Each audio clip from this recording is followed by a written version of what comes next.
If you're a facilities manager at a university, you know students rely on the cafeteria for breakfast, lunch, dinner, and the occasional late-night snack. So when a dishwasher breaks down and dirty plates pile up, the mess hall can turn messy in the blink of an eye. Enter Grainger. With over 1 million industrial-grade products and fast delivery, the product you need now is never far away. So you can turn that dishwasher back into a lean, clean washing machine. Call, click Grainger.com, or just stop by. Grainger, for the ones who get it done.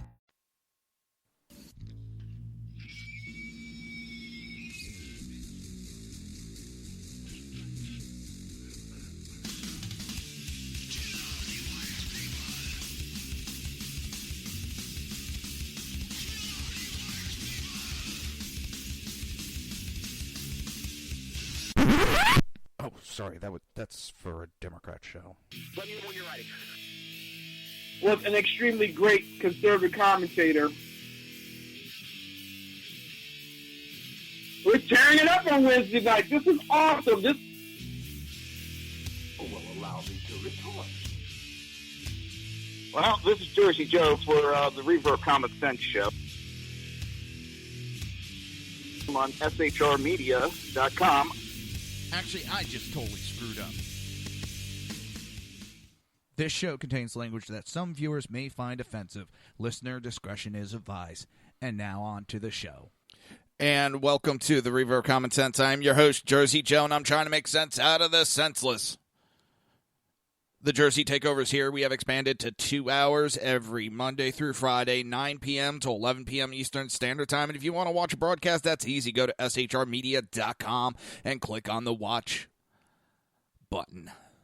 While you're there, join the conversation. Just jump right in chat. Tell me what you think. All right, we're going to get a new article. Just came up. Let me see if I can find it. And might have a little sound clip for it. Got it on my tablet. Oh, that's right. I can play that off my tablet. Hillsborough County, where I live, the commissioners vote to move Tampa's Confederate monument to Brandon Cemetery. But yet we still have Democrats in office. And if I got to explain that, I will. They're moving the statue because it reminds them of slavery. Well, Democrats were the party of slavery. The Democrats are trying to change history. They're trying to hide history. They're trying to cover it up. They want to cover up their racist history, that they were the party of slavery. It pissed me off. For 106 years, this monument to Confederate soldiers had stood in downtown Tampa. 106 years. And now, all of a sudden, oh, it offends us. Our sensibilities, our snowflakes are melting. Oh. But on Wednesday, after 3.5 hours of impassable pleas from the public and contentious debate from the diocese, Hillsborough County Commissioners voted 4-2 to remove the statue from its home outside the old county courthouse. Instead, commissioners will send the Confederate monument to a private cemetery of the Brandon family, the namesake of East Hillsborough community, who at the 11th hour volunteered to take it. It will not be on Hillsborough County property any longer, Commissioner Les Miller, the catalyst for removal, said after the vote, it's the right thing to do. No, it isn't. It's covering up history. Oh, who is this from? Tampa Bay Times. They got a sound clip with this. Let me see what it is. If it's anything. So many times. Nope. It has something. It's trying. Oh, it's got a commercial. Commercials. My internet has sucked the last couple of days. I mean, it has sucked big time. Big monkey balls.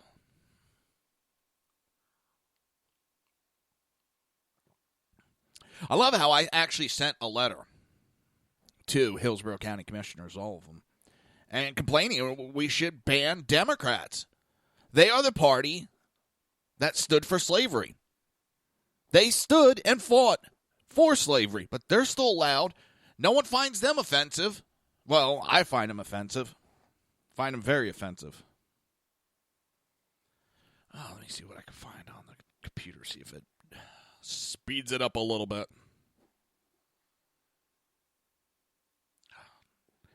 It's bad when you have stuff like this going on. It's like screaming, the show is going to be bad. Bad. Oh.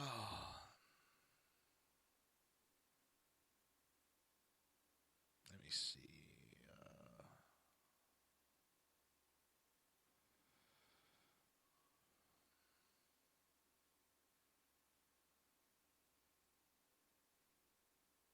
Come on.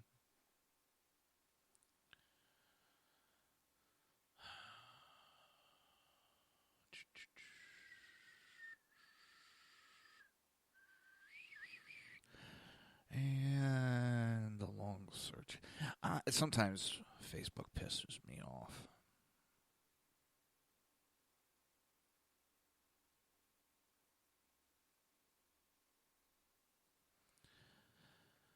Sometimes I just wish it would go back to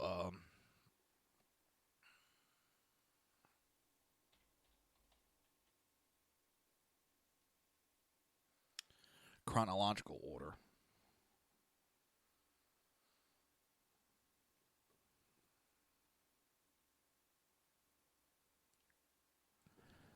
And let's see.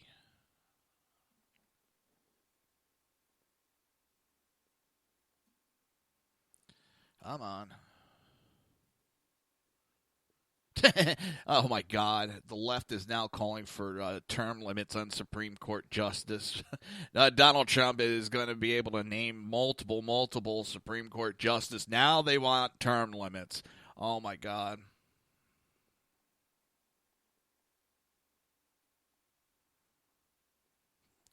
All right. Now this I just found funny. It's a little bit change of the subject. We have a new person in charge of the press secretary and all that. And CNN asked him if he will keep calling news outlets fake news. He responded by reminding them of the story they retracted. That's just beautiful. Beautiful. Oh, now it starts playing. Let's see.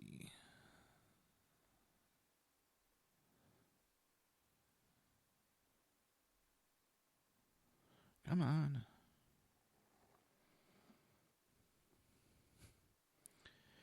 Oh, come on, you piece of crap.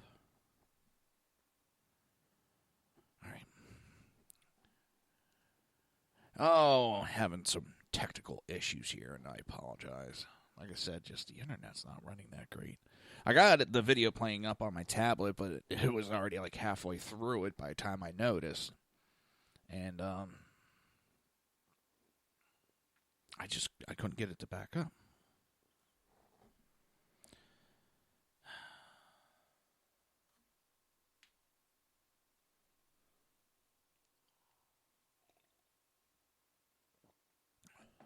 Come on.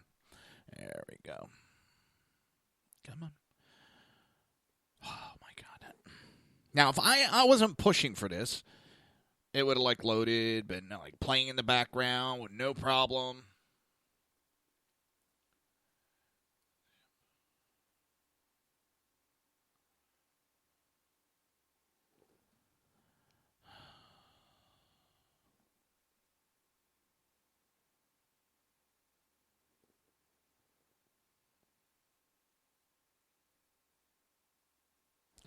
I wish I would have known about this because I actually would have went down. I would have went down for this. All right. Here we go. I think I got it. I think I can.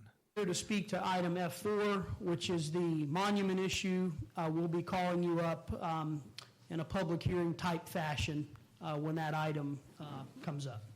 This is a monument to veterans. Yes, they are veterans. Nobody's trying to take that away from anyone.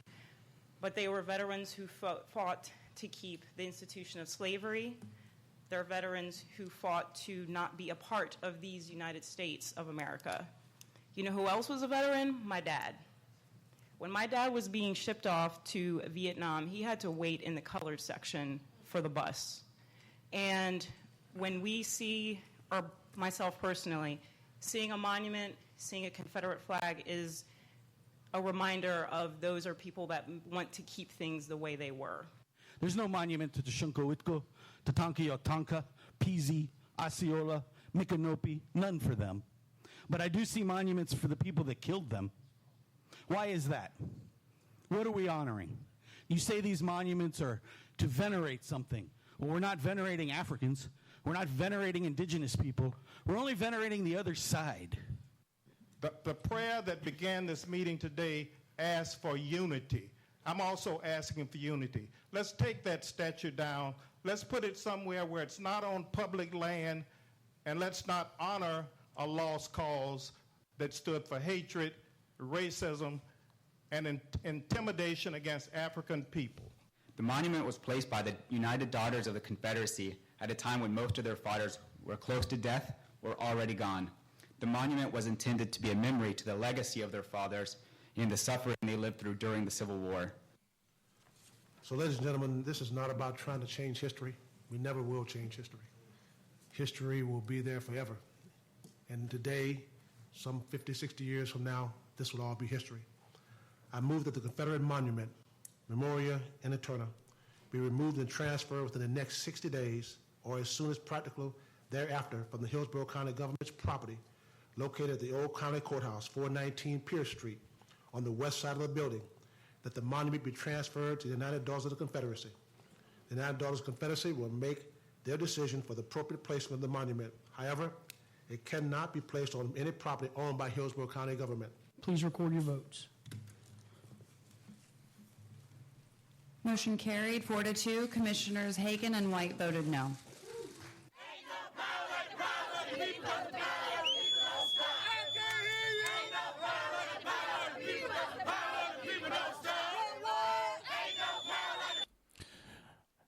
Now, when are they going to remove Democrats?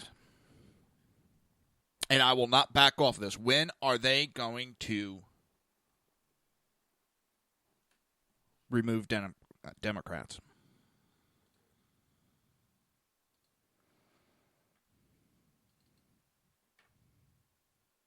And it's just the same as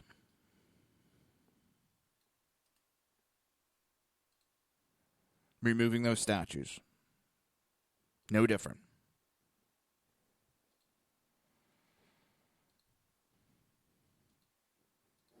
The Democrats fought to leave this country by their argument.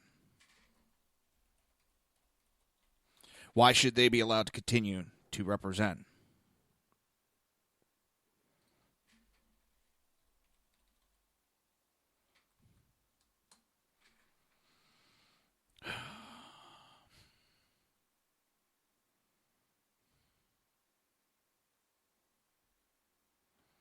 It's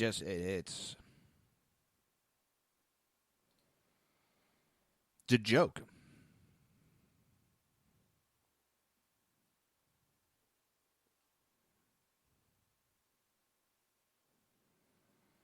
It is an absolute joke to remove monuments just because they're upset. And it's no one had a problem for 100 and some years.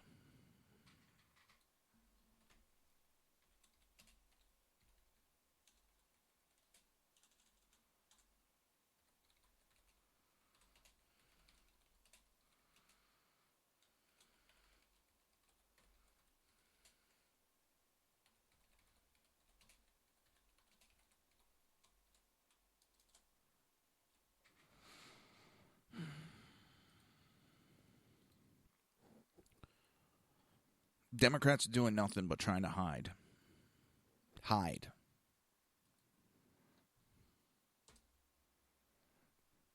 their past.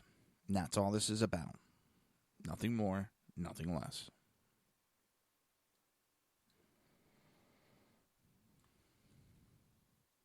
And so many people, I can't believe how many people actually are sitting there falling for it.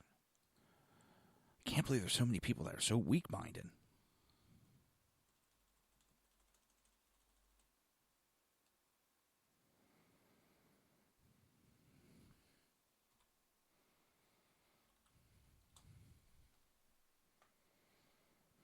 It's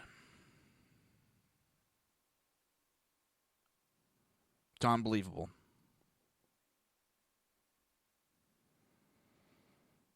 Unbelievable that we are removing a historical statue.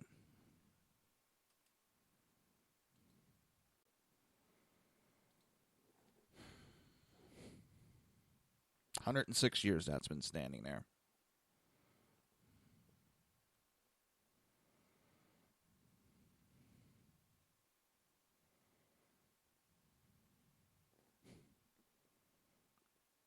I don't know. It's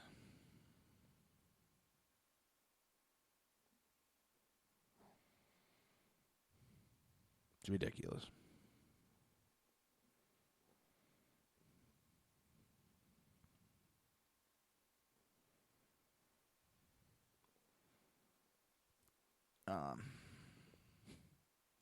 I'm at a total loss. How they're still with that. Oh my God.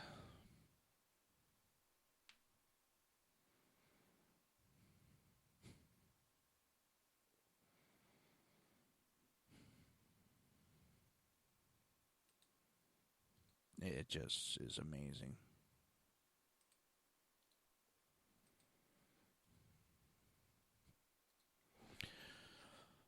But, of course, that is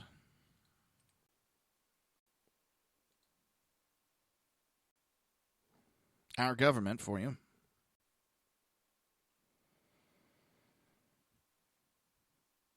The Democrats have been hiding their history and lying to the American people.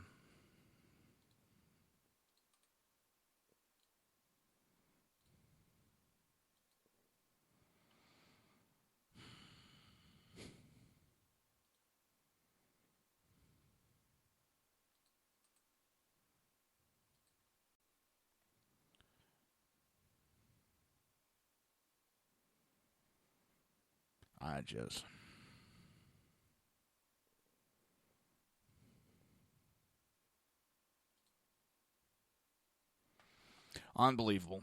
Unbelievable. Just because their friggin' feelings got hurt. And I just can't get over 106 years.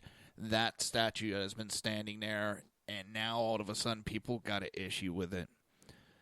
It's a deflection so they don't have to talk about other things, and that's all it is. Nothing more, nothing less. It is a deflection.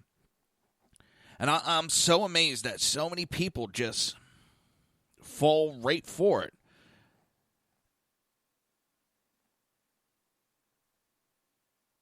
I've never in my life heard anybody, well, that makes me upset. That makes me upset. No. You would go, halftime, people probably didn't even know what was on that statue. I've been at that building. I didn't know that was there. Nobody probably knew it until, and there's this group that goes around, state to state, county to county, and they start the trouble with it. They start it. They start the issues. Most of the people in the area don't give a shit or realize it, but there's this group that goes around to start these troubles to get them removed. They're fucking with the South. It almost seems like the liberals are trying to start some kind of issue. I don't. It's amazing.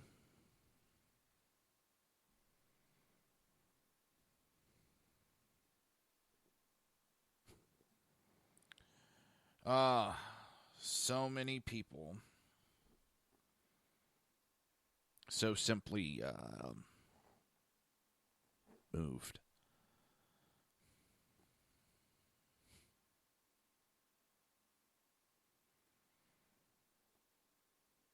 But yet, and real quick before we go to break, I'm loving this now that the left's now calling for term limits of 18 years and to stagger the appointments. Now they want that.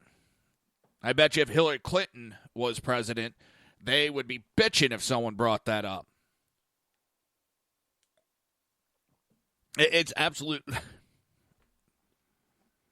If it wasn't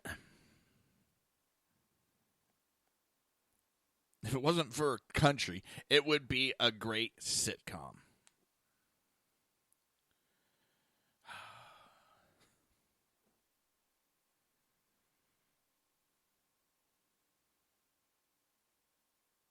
The article goes on. Rumors are swirling that U.S. Supreme Court Justice Anthony Kennedy, the judge whose swing vote has preserved identity between the court's left and right for a generation, may announce his retirement in the next year. The mere idea that Kennedy's seat could get filled by President Donald Trump in the Republican Senate has sent many on the left into a tailspin. In the 29 years Kennedy has served on the court, he has authored opinions or cast tie-breaking votes in cases that preserved a constitutional right to abortion, recognized social and sexual liberties for gays and lesbians, granted habeas corpus protection to Guantanamo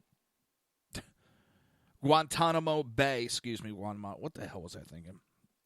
Prisoners and more. To many liberals, Kennedy's replacement with a strict originalist like Justice Neil Gorsuch would feel downright apocalyptic. Indeed, Senator Orrin Hatch, Republican Utah, told reporters in April that the battle to replace Kennedy will be Armageddon.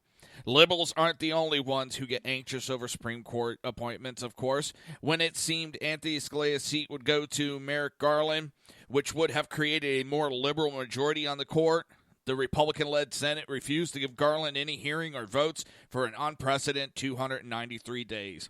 Until Obama was no longer president, a maneuver that led to bitter resentment and set a worrisome precedent for future vacancies. Meanwhile, some liberals are so worried about the health of Justice Ruth Bader Ginsburg, who is 84, that they're sending her kale recipes. Things are clearly out of hand. This level of speculation, fear, and suspension over when any single public official retires is a sign that the stakes of the Supreme Court appointments are simply too high. To lower the stakes and attending dysfunction of each court appointment, both parties would do well to consider a scheme put forth by two Northwestern University law professors. In a 2006 paper for the Harvard Law Review, it was proposed that Supreme Court justice would serve 18-year terms with a new judge appointed every 2 years. Each president would, in effect, get to nominate two justices for every term in office, and the Senate would agree to promptly consider them on a regular schedule. The sitting court would be composed of 9 most recent appointees. More senior judges would continue receiving full pay and would sit as a judge on lower federal appellate courts or on the Supreme Court to fill a vacancy or a recusal. The plan has the advantage of potentially being achieved by statute rather than requiring a constitutional amendment. Don't you just love how they just conveniently can find ways to go around the Constitution? Of course, a justice might unexpectedly die, retire, resign, or be impeached, but for the most part, Supreme Court appointments would become more routine. The public, the press, and Congress would know what to expect and when. With a new justice always around the corner and a built-in limit to the length of any one person influence, the Senate could more easily accept an opposing president's nomination, breaking the tit-for-tat cycle of congressional partisanship that stalled the appointment of Garland. Such a system would also eliminate the tyranny of the young, whereby presidents seek to appoint the youngest possible justice in a calculated effort to further their legacy for the greatest number of decades. Brilliant, innovative judges wouldn't be sidestepped for being too old. The frequency of an appointment might allow presidents to experiment a little, perhaps by appointing a trial judge or a politician. It might also encourage minority parties and interest groups to limit their cries of impending doom. The benefits of life tenured for judges are clear. By eliminating the ability of political actors to remove the judges, the Constitution frees judges to make decisions based on their honest understanding of law rather than to protect their position by pleasing a political patron. But life expectancy today is a full 30 years greater than it was in 1789. In the country's first 200 years, the average Supreme Court justice served for 15 years. Kennedy is creeping up on 30. Gorsuch, fit and 49, could serve for the next 35 years or more. That's a very long time for a non-elected official to exercise such vast public authority.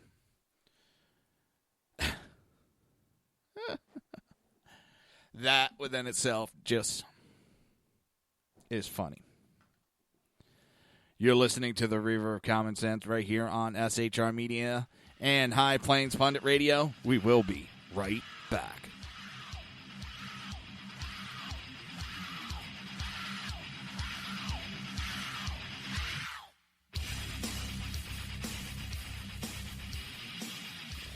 Conservative media done right. You're listening to the SHR Media Network. Breaking news. According to the latest report coming out of SHR Media, a merchandise store to support both the Reaver of Common Sense and SHR Media has just been unleashed to the general public. Be forewarned that this site can be contagious and numerous items can be purchased to support the best news programming. Go to Reaver.one website and click on the store link to check out the merchandise.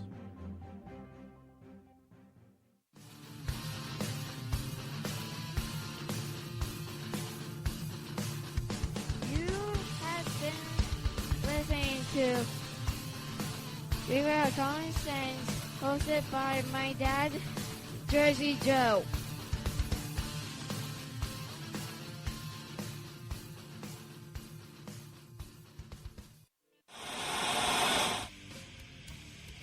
Beware, the Jersey Takeover is here. Every Monday through Friday, 11 a.m. to 1 p.m. Eastern Standard Time. You can catch the Reaver of Common Sense show, hosted by Jersey Joe, right here on shrmedia.com and highplainsdailynews.com. Only Jersey can deliver hell like no one else, so consider this your fair warning.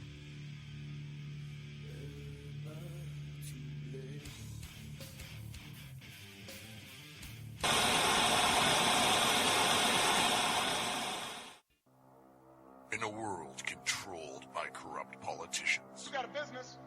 That you didn't build that. a team of ordinary men emerge from the ashes to give voice to the voiceless and hope to the hopeless. Sackhead Sean. Dude, I'm not saying cow for the stupid pro. Sackhead Clint. All good friends of ours usually show up drunk. Also starring Sacco as the producer. I'm a little bit drunk, 'cause I'm drinking. They are the Sackheads Radio Show. Every Wednesday at 8 p.m. Pacific on shrmedia.com.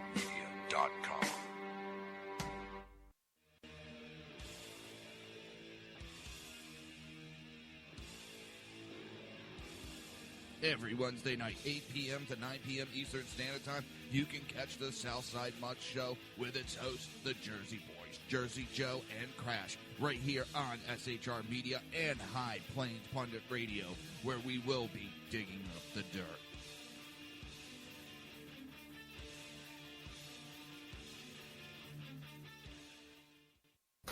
Times are dark. The people misled by corrupt politicians, lied to by establishment media, and deceived by the false messages of Islam. A nation in confusion needs a guide. It needs a man with a cane. I'm Dave Milner. Join me on Spreaker, SHR Media, High Plains Talk Radio, Live Rebooting Liberty, and YouTube for a unique brand of commentary on the unpleasant blind guide. Because truth is not always pleasant. If you miss a show, don't worry. You can catch the replays two ways, rebootingliberty.com or the reaverofcommonsense.com. While you're there on Reaver of Common Sense, don't forget, drop in your email and keep up to date with everything going on, or click the like button on the Facebook widget. Now on to the Reaver of Common Sense.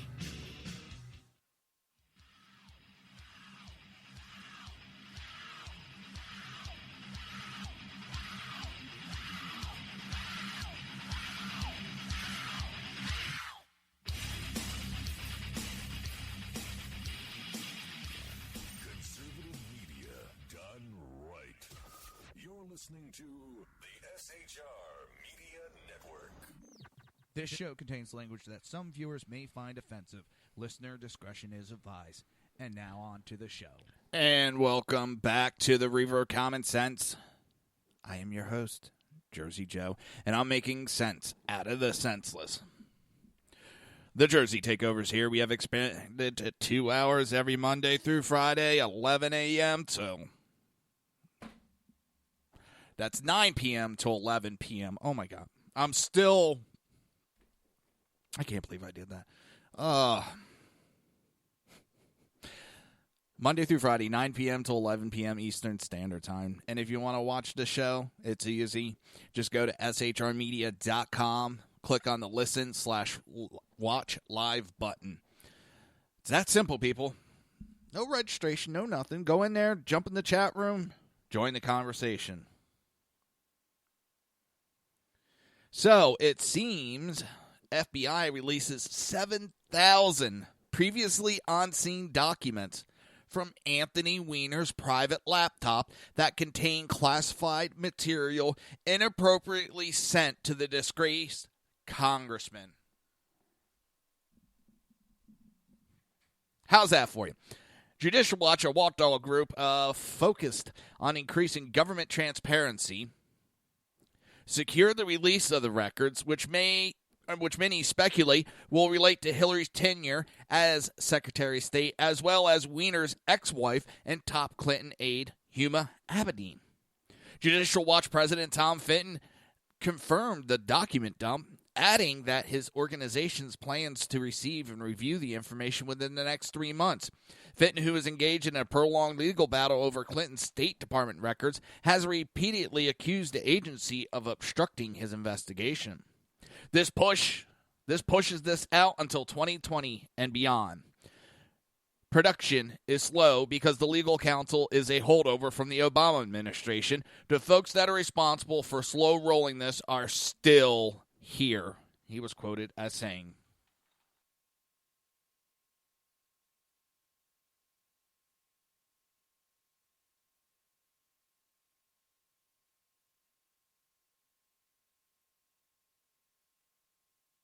It's unbelievable. I'm amazed.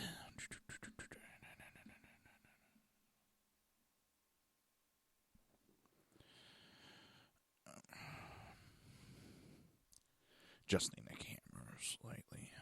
Somehow got out of whack. Weren't we told there was no new emails on that laptop?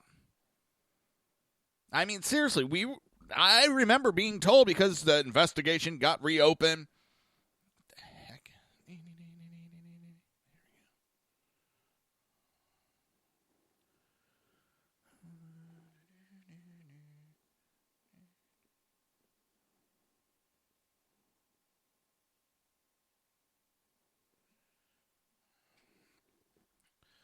Nope. It's over there. Yeah, it's got to come. All right. Like I said, some technical difficulties here. Adjustments need to be done. I really need to find a professional. All right, back to the email situation.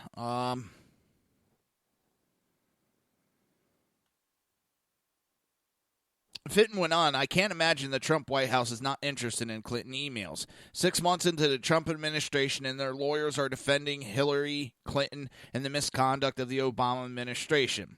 Former FBI Director James Comey confirmed the appearance of classified material on Weiner's laptop during his testimony before Congress earlier this year. The bureau chief claimed Abedin routinely forwarded the top-secret documents to Weiner, violating federal and State Department protocols. Now, why aren't these two arrested, charged, brought to trial? It's unbelievable. That's a new drinking word for today, is unbelievable.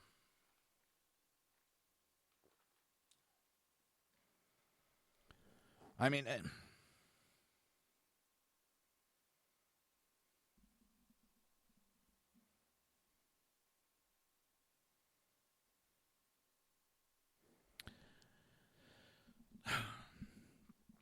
if any of us had done half of what Clinton and Miss Abedin have done, we all know what would have been. We would all be in jail. We would all be convicted already. This double standard is sickening and just scary as hell that we have allowed our government to get this bad.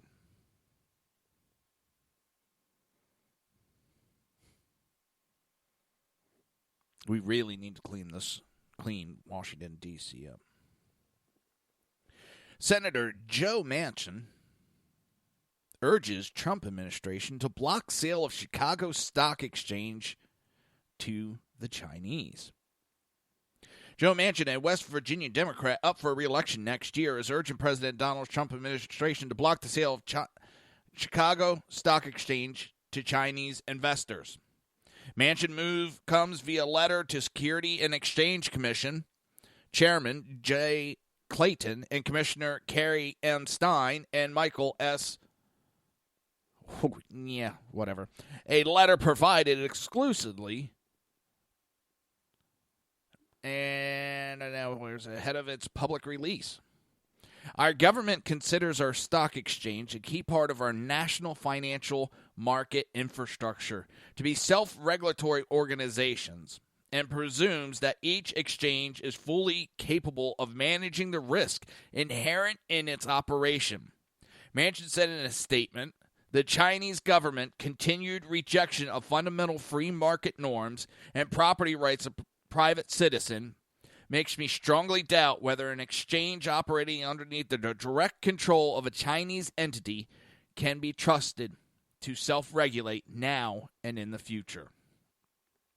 Manchin letters comes on the heels of another recent effort he led in the Senate, in which a group of senators sent a letter to Treasury Secretary Steve Mnuchin and Commerce Secretary Wilbur Ross to urge President Donald Trump's administration to continue to treat China as a non-market economy due to its currency manipulation and other questionable actions by the communist East Asian powerhouse.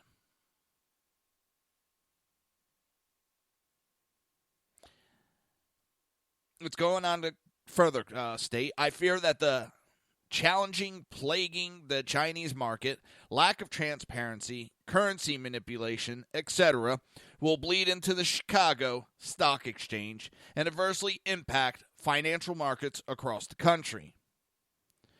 He's also said in his statement, provided as we continue to employ the greatest length of diplomacy to shore up our relationships with China, we must not forget their desire to emerge on top of international markets as the sole global power.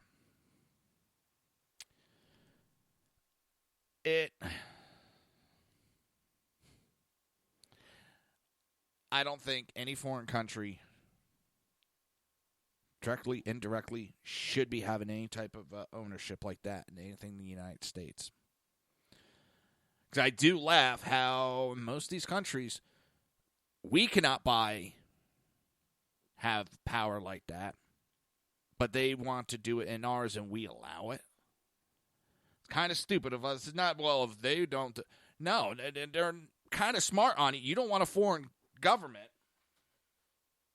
having that kind of power, that kind of influence on your economy. Reuters reported on the looming deal in which the Chicago Stock Exchange is reportedly up for consideration to potentially be sold to CCEG, which is a Chinese investment group, a group that includes both Chinese and U.S. investors. The proposal to sell privately owned CHX, which is the Chicago Stock Exchange, for an undisclosed amount to a consortium led by CCEG has drawn attention because it would be the first time a U.S. stock exchange has been bought by Chinese investors, Reuters wrote on July 10th while reporting on efforts by members of Congress to stop the sale. There are also U.S. investors in the group. This is the one Democrat that I would trust and listen to. Manchin has shown time and time again a willingness to work across the aisle, to work together. I don't agree with his gun control. I've said that multiple times, but doesn't mean we can't discuss and work together on other stuff. And that's the problem we have in this country. Just because you have different views doesn't mean you can't work together and come to an agreement, a compromise.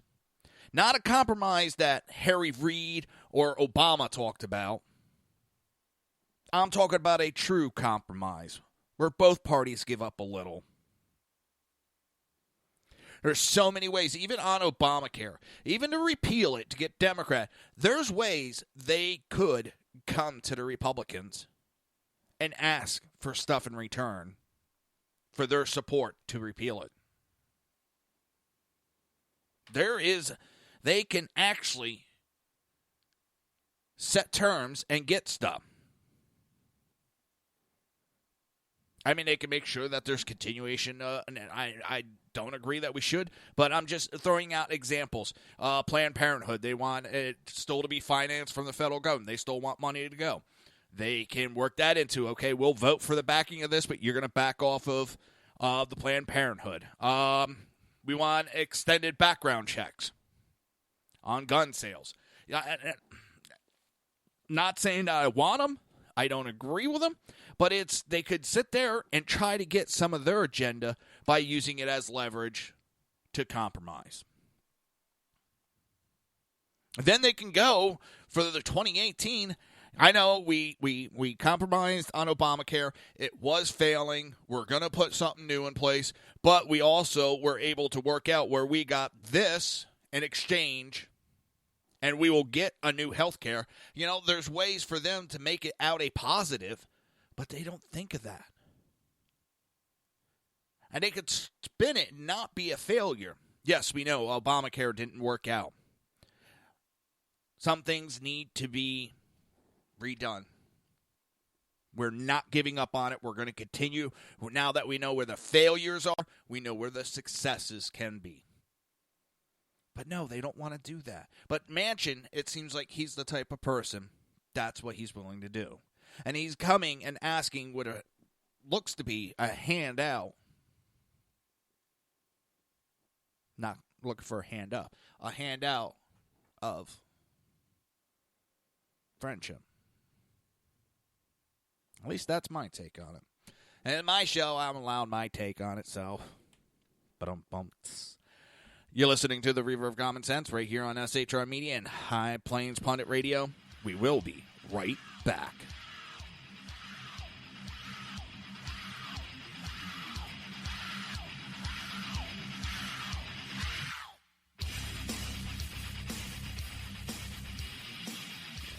Conservative media done right. You're listening to the SHR Media Network. Breaking news. According to the latest report coming out of SHR Media, a merchandise store to support both the Reaver of Common Sense and SHR Media has just been unleashed to the general public. Be forewarned that this site can be contagious and numerous items can be purchased to support the best news programming. Go to Reaver.one website and click on the store link to check out the merchandise.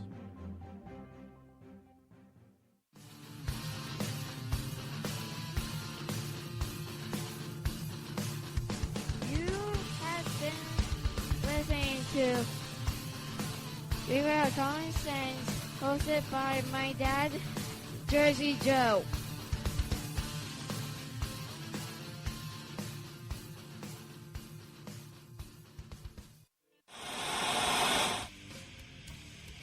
Beware, the Jersey Takeover is here. Every Monday through Friday, 11 a.m. to 1 p.m. Eastern Standard Time. You can catch the Reaver of Common Sense show, hosted by Jersey Joe, right here on SHRmedia.com and HighPlainsDailyNews.com. Only Jersey can deliver hell like no one else. so consider this your fair warning.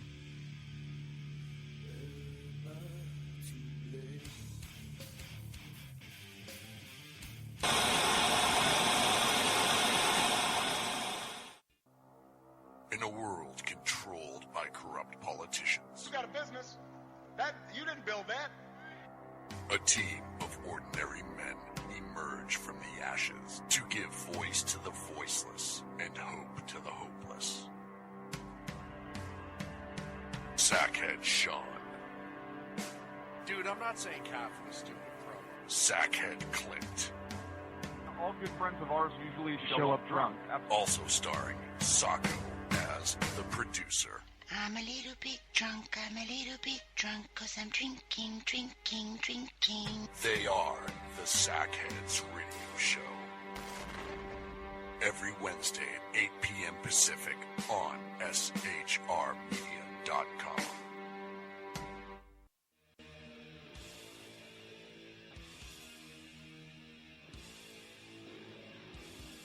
Every Wednesday night, 8 p.m. to 9 p.m. Eastern Standard Time, you can catch the Southside Mutt Show with its hosts, the Jersey Boys, Jersey Joe and Crash, right here on SHR Media and High Plains Pundit Radio, where we will be digging up the dirt.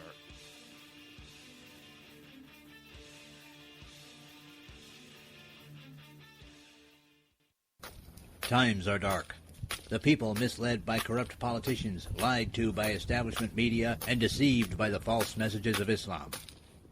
A nation in confusion needs a guide. It needs a man with a cane. I'm Dave Milner. Join me on Spreaker, SHR Media, High Plains Talk Radio, Live Rebooting Liberty, and YouTube for a unique brand of commentary on the unpleasant blind guide. Because truth is not always pleasant. If you miss a show, don't worry. You can catch the replays two ways, rebootingliberty.com or the Reaver of Common Sense.com. While you're there on Reaver of Common Sense, don't forget, drop in your email and keep up to date with everything going on, or click the like button on the Facebook widget. Now on to the Reaver of Common Sense.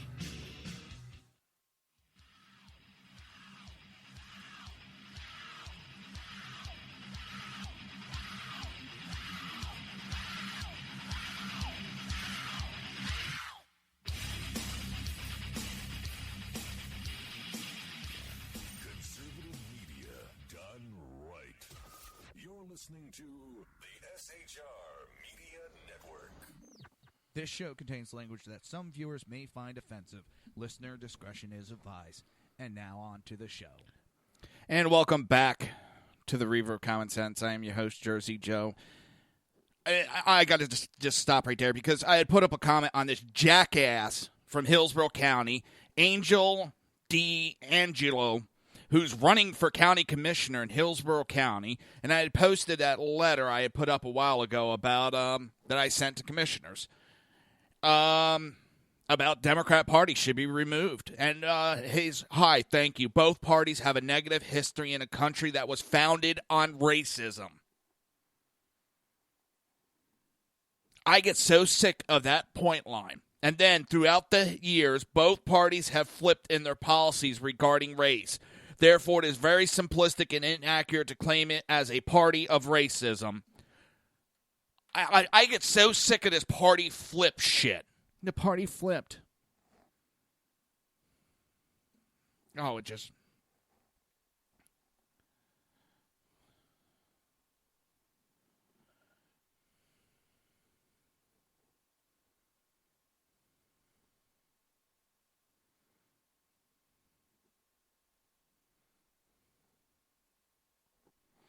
pisses me off.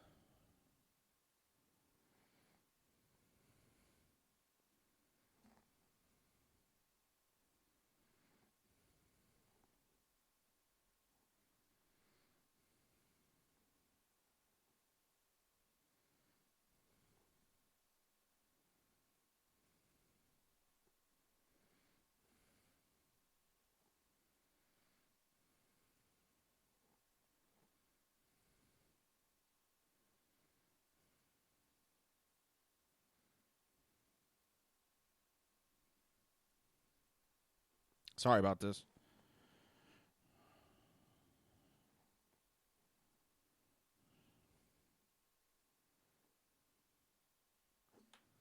jackass.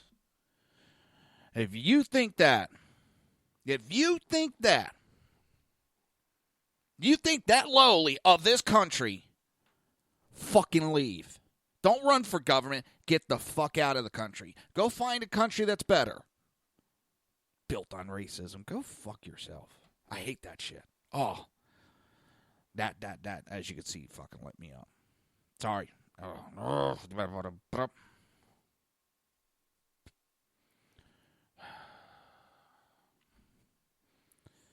all right.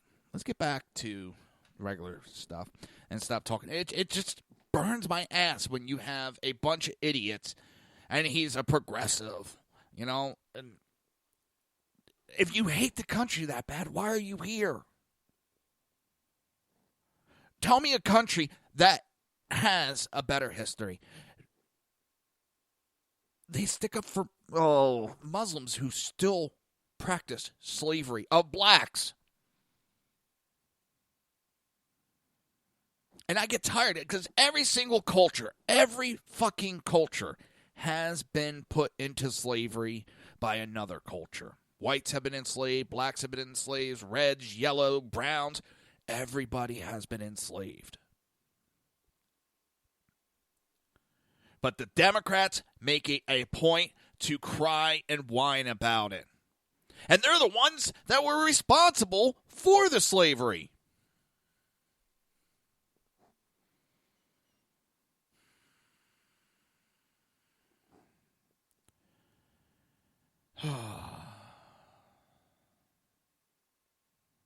I can't believe we have a jackass like that.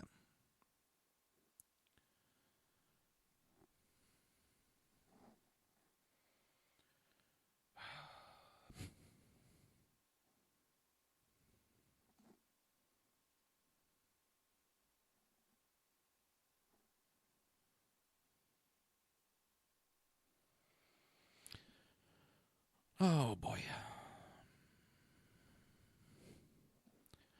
If you think that lowly of the country, you shouldn't be running. Period.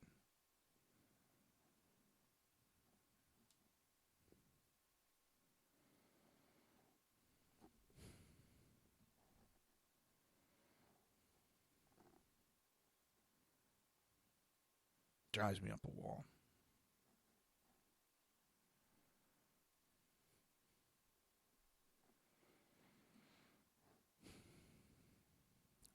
Absolutely sickening.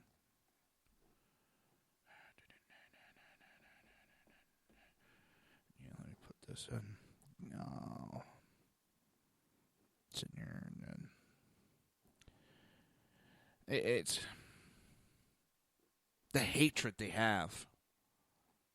And they talk about everybody else spewing hatred. They're the biggest spewer. This country is based on opportunity, independence.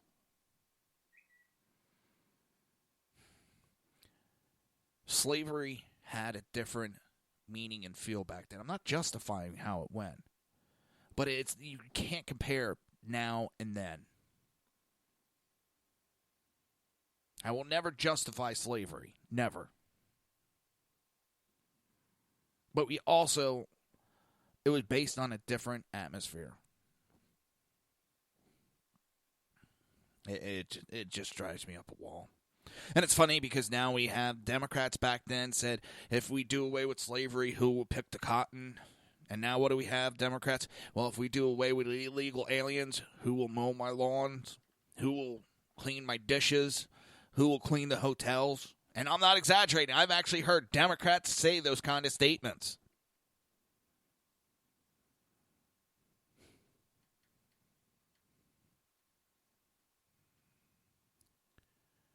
It's absolutely ridiculous.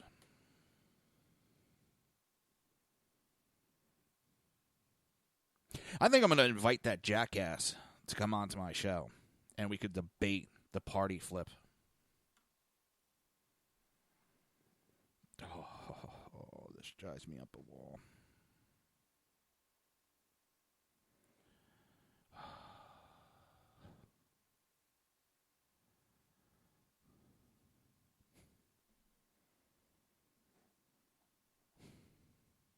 I mean, it's...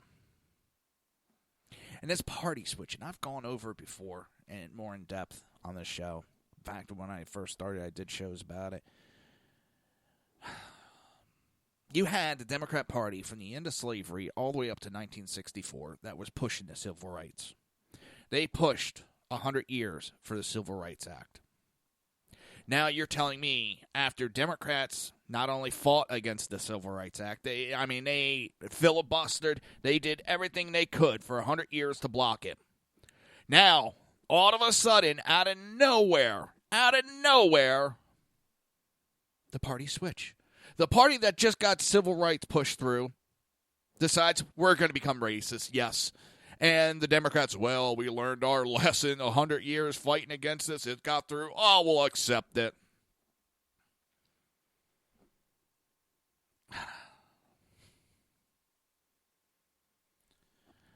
Oh.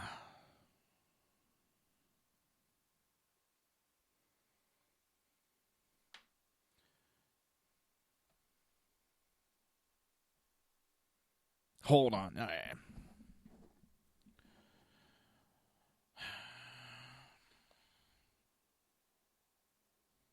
Oh, he gave me this fucking factmyth.com. Let's see what he says. The two major U.S. party, now called Democrat, went through many changes in American history as support for geographic. Which party? The party system can be described as follows. Oh, my God.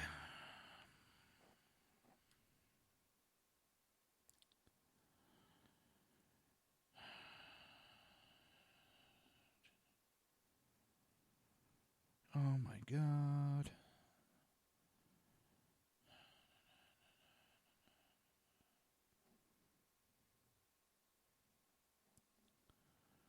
Oh, because the South now votes for Republicans, majority over Democrats.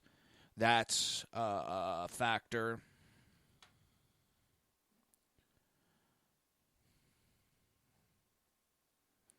Hold on one second.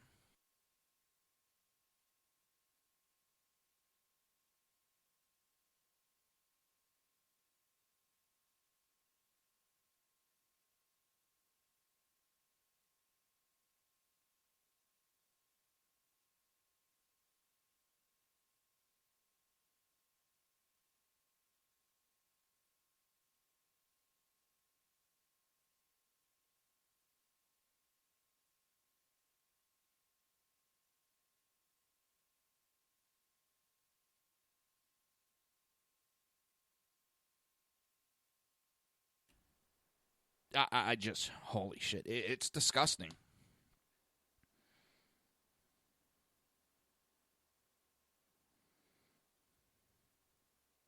It's...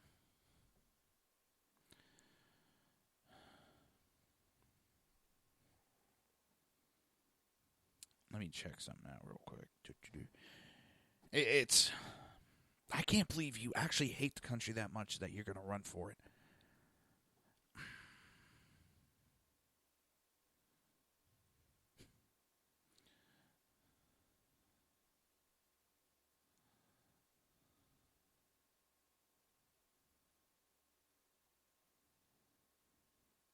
So, all right, we're going to take a quick break while I do this real quick. You're listening to the Reaver of Common Sense right here on SHR Media and High Plains Pundit Radio. We will be right back.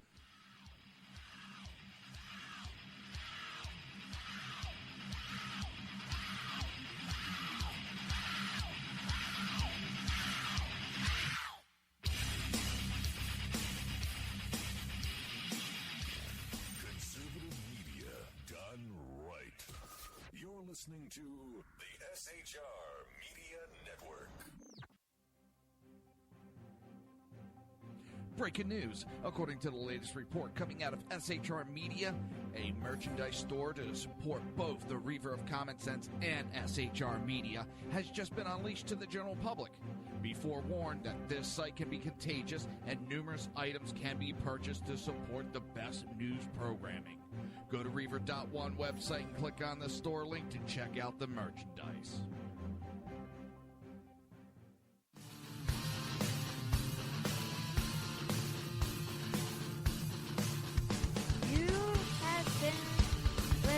to Reaver of Common Sense, hosted by my dad, Jersey Joe.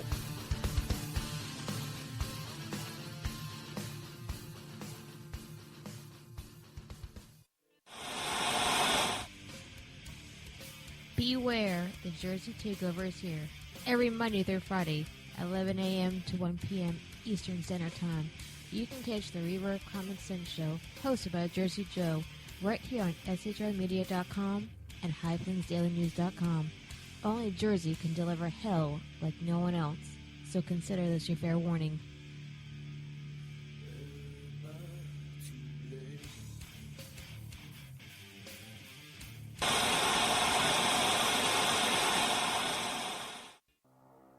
In a world controlled by corrupt politicians, You got a business. That you didn't build that. a team of ordinary men emerge from the ashes to give voice to the voiceless and hope to the hopeless. Sackhead Sean, Dude, I'm not saying Catholic, stupid pro. Sackhead Clint, All good friends of ours usually show up drunk. also starring Sacco as the producer. I'm a little bit drunk, I'm a little bit drunk, 'cause I'm drinking, drinking, drinking. They are the Sackheads Radio Show. Every Wednesday at 8 p.m. Pacific on shrmedia.com.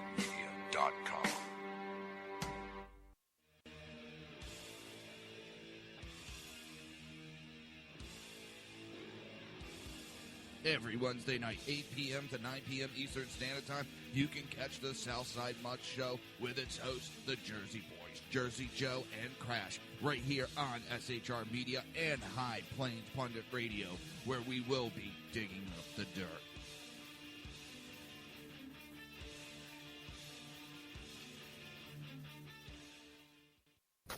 Times are dark. The people misled by corrupt politicians, lied to by establishment media, and deceived by the false messages of Islam. A nation in confusion needs a guide. It needs a man with a cane. I'm Dave Milner.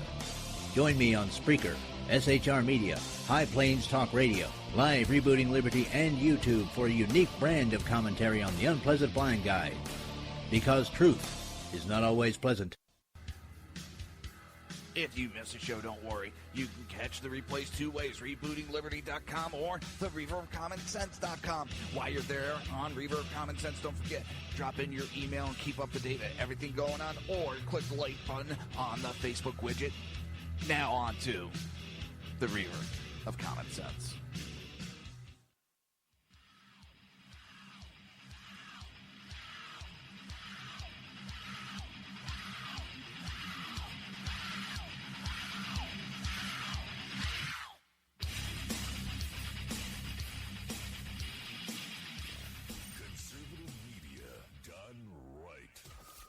Listening to the SHR Media Network. This show contains language that some viewers may find offensive. Listener discretion is advised. And now on to the show. And welcome back to the Reaver of Common Sense. Well, I gotta apologize. I kind of went, sidetracked with this idiot, which I shouldn't during my show, and I do apologize for that.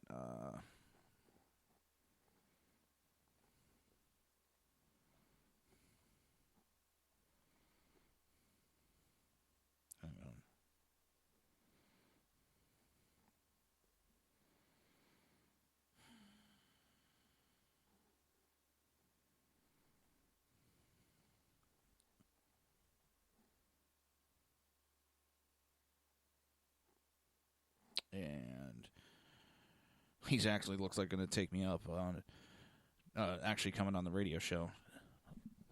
So we'll deal with it then. Democrats have a new slogan that is getting, they didn't officially announce it, but it was announced out there that pretty much they had a new slogan: a better deal, better skills, better jobs, better wages. Well, it's already getting slammed. And Dems' new slogan mercilessly mocked compared to Papa John's ad. Democrats, after lengthy deliberation, reportedly have settled on a new slogan, and it's not getting exactly the rave reviews that they thought it would. And this is what's funny. They paid all these specialists that come up with this and focus groups and consultants and uh-oh. It's not looking good. They polled it in some states and some areas. What do you think of this? Is this a good slogan? The slogan drew immediate taunts given its obvious similarity to Papa John's tagline, better ingredients, better pizza, Papa John's. Someone else put, it's too short. Can they add in another better? I think it's still unclear. Better ingredients make better pizza. Recently worked at Papa John's, ? I mean, it's sitting there like, Jesus Christ. Hang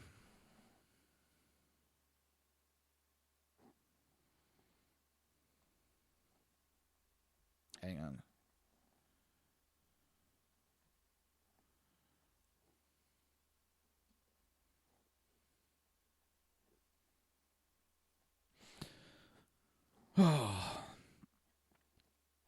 Yeah, he wants to come on the show. This is going to be funny. All right, I'm going to have some studying to do. Make sure I have all my facts set up. It's ridiculous.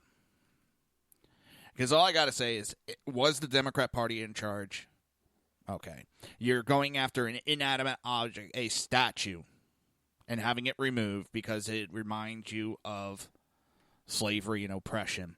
But the party that was actually in charge, whether, let's even, okay, they switch parties. It's still the same. Change it. They should be made to change just as they are removing that statue.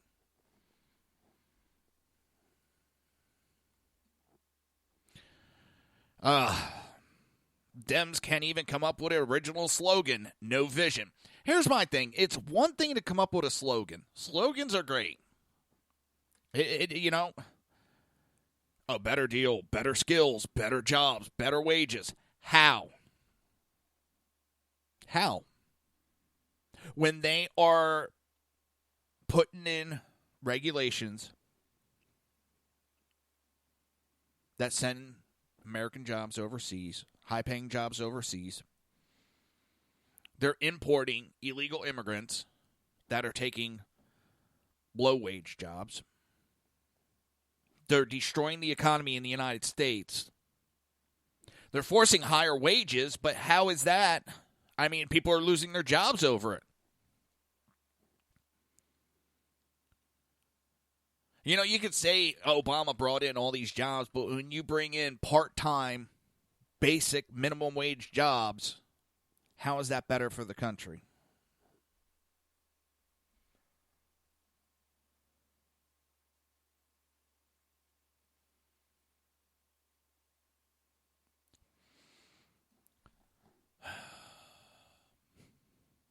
How is that better for the country? So you can come up with all the slogans you want. You can rip off Papa John's all you want. I know it wasn't intentional. I know. Well, I don't know, but I'm pretty sure it wasn't intentional. They get these idiots that they think they're smarter than everybody else because they took some college class that tells them, you know, how to come up with all these metrics to decide what to do and what to say. Instead of just speaking from the heart. Trump, make America great again. That's it. Make America great again.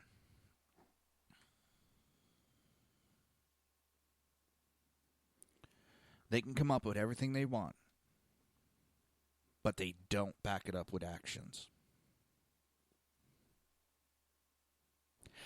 But considering the party has been scrambling to regroup with an effective message and strategy since its November thumping, all toward the goal of retaking at least one chamber of Congress next year, Obama-era communication pros greeted the slogan with a collective facepalm.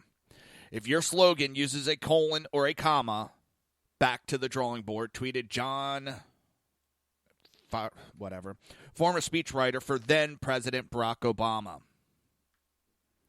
Fire every consultant involved. John Lovett, a former speechwriter for Obama and Hillary Clinton. And in more colorful tweet, he ruled, allow me to second anyone with a fucking brain. This slogan is garbage, hoping it's not real. The Republican National Committee press shop gleefully circulated their put down overnight. Unclear is whether the Democrats might revisit the choice before formally announcing it. Vox congressional reporter Jeff Stein first reported on the slogan, saying he was told it would be released on Monday. He initially omitted the better deal part, but then corrected himself. I should have corrected this immediately. I've deleted original tweet. Full slogan is a better deal, better skills, better jobs, better wages. Stein added, and another member noted that this is the result of months of polling and internal deliberation amongst the House Democrat caucus. A political reporter earlier this month that previewed part of the slogan, a better deal, also said the slogan was being polled in battleground House districts. After the party's White House loss, Democrats faced intense criticism for building last year's message round opposition to then-candidate Donald Trump, with not enough focus on what their candidates, including presidential nominee Hillary Clinton, would do. The electoral map also exposed a failure to connect to key blue-collar voting blocks in battleground states like Ohio and Pennsylvania. But here's the thing. Those battleground states, middle America, they don't give a rat's ass about slogans. They want to know policies. They want to know how you're going to create jobs for them, how you're going to make life better for them.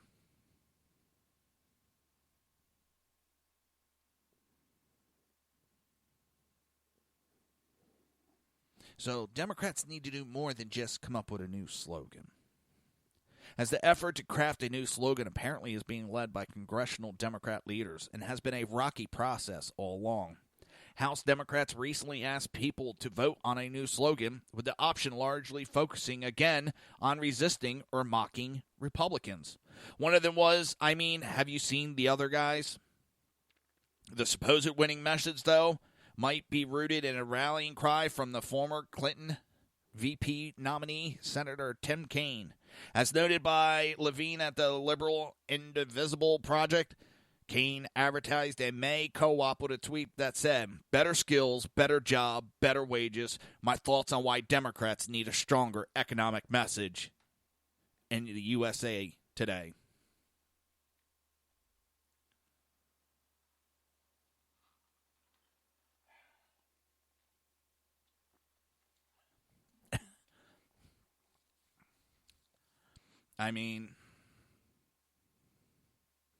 Right there you go. I never claimed they were that smart. So Representative Jim Jordan, we have to repeal failing Obamacare at some point. Let's just get it done. Get her done. He spoke to a Breitbart News Daily Sirius XM host Alex Marlow on Thursday about the need for Congress to vote on a clean repeal of Obamacare. Jordan said, to fix this mess, we're going to have to repeal Obamacare at some point. Let's just get it done. He also argued that repealing Obamacare first would give Congress an incentive to come up with a real solution. Once you repeal it, you have this 2-year phase out, this off-ramp time, then there's an incentive for Democrats and Republicans to actually come together. Pointing that Obamacare is falling apart, Jordan added, that's why it's so important to go back to exactly what we told the American people. I always say we make this job too complicated. Do what you said you would do. We told them we would repeal it, then replace it. So let's repeal it, then replace it. And I love how everybody's, oh my God, the people are in the polls all over the place. Here's a simple poll for you. Who has control? What did they run on? repealing. Done. Leave it at that. This is what you ran on. This is what you were voted in on. Do it. Get it done with. And now you know you can't play games. You're going to have to put a new system in. It makes you work at it and get it through. Democrats are going to have to work with you because if they sit on the sideline while all this is going on, they're going to lose elections even more.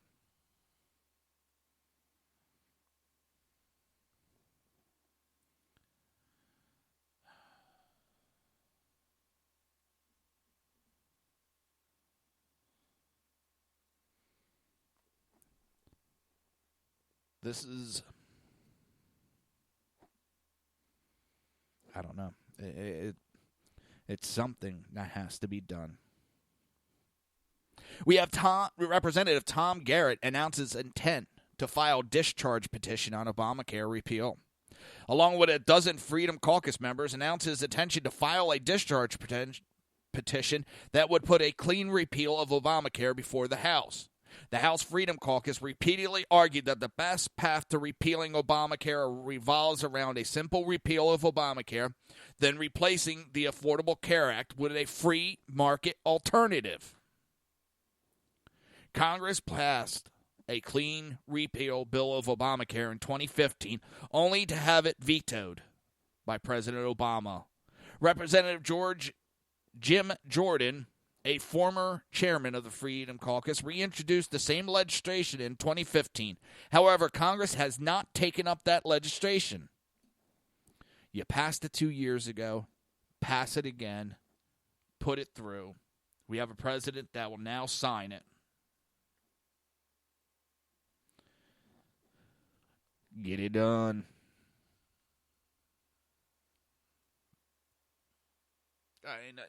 What more can you say? This is what they were voted in to do.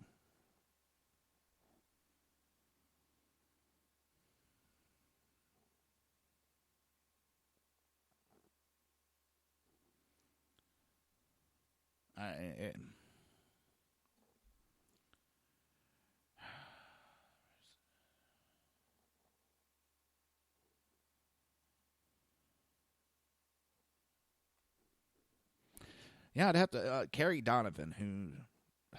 Love this girl. Conservatives, Republican, white women get called sexist, racist, nasty names all day long by the left, and mostly leftist women that are crying about the war on women. You can't say anything negative about me. It's a war. Oh, I don't like you. You're a nasty woman. You're hating. And mistreated in public by leftists, and I think we should let them know that we are not afraid of them.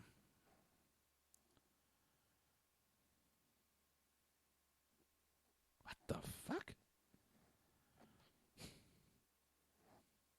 I got to check this. All right, now this was funny. The Federalist Paper website. They have a headline. Why Hillary Clinton would have made a better president than Trump. I'm sort of like, what the fuck? My buddy posted. I'm like, what the hell?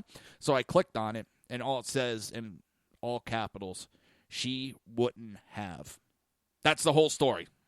But that was pretty good. I'm sorry. I thought it was funny.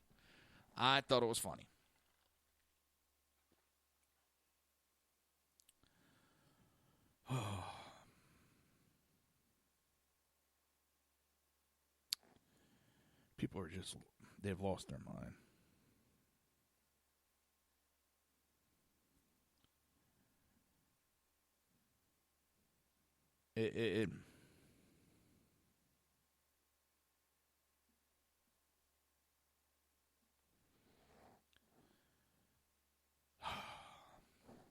I don't know. I don't know what to say.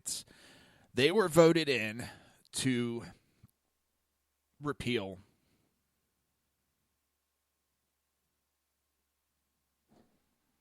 Obamacare. And Tom Garrett announced his intention to file a discharge petition that would put that clean Obamacare repeal bill before the House. Garrett said, I commend both the President and Republican leadership for working to replace the monstrosity that is Obamacare. However, we have seen discussions for replacement continue to stall, and we must change our approach to reforming health care. The Virginia congressman concluded the House should lead with an incremental approach by supporting a clean repeal bill and then enter into replacement negotiation. As such, I just initiated a seldom-used parliamentary procedure to advance H.R. 1436 through a discharge petition. The overwhelming majority of my Republican colleagues cast their vote in support of this legislation in 2015, and I have faith they will do nothing short of that now. Hopefully, his words ring true. You're listening to the Reaver of Common Sense right here on SHR Media and High Plains Pundit Radio, and we will be right back.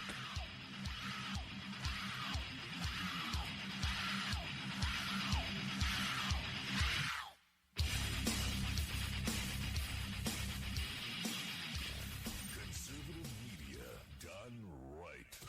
You're listening to the SHR Media Network. Breaking news. According to the latest report coming out of SHR Media, a merchandise store to support both the Reaver of Common Sense and SHR Media has just been unleashed to the general public.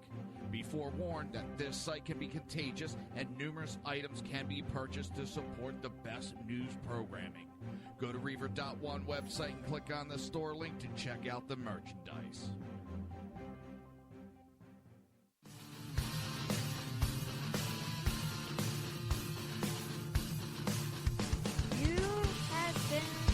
Listening to Reaver of Common Sense, hosted by my dad, Jersey Joe.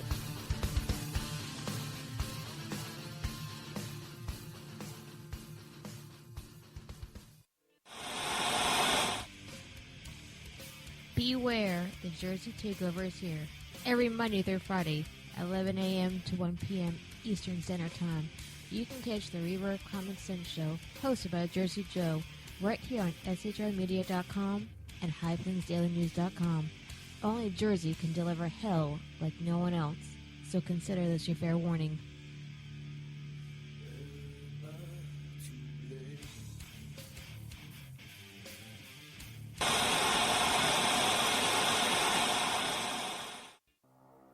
In a world controlled by corrupt politicians, You got a business. That you didn't build that. a team of ordinary men emerge from the ashes to give voice to the voiceless and hope to the hopeless. Sackhead Sean, Dude, I'm not saying Catholic, stupid bro. Sackhead Clint, All good friends of ours usually show up drunk. also starring Sacco as the producer.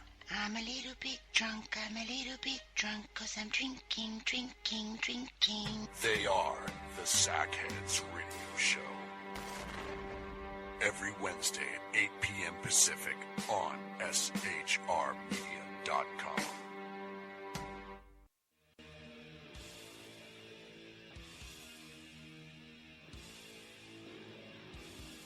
Every Wednesday night, 8 p.m. to 9 p.m. Eastern Standard Time, you can catch the Southside Mutt Show with its hosts, the Jersey Boys, Jersey Joe and Crash, right here on SHR Media and High Plains Pundit Radio, where we will be digging up the dirt.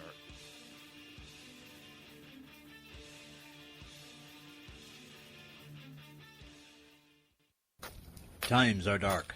The people misled by corrupt politicians, lied to by establishment media, and deceived by the false messages of Islam. A nation in confusion needs a guide. It needs a man with a cane.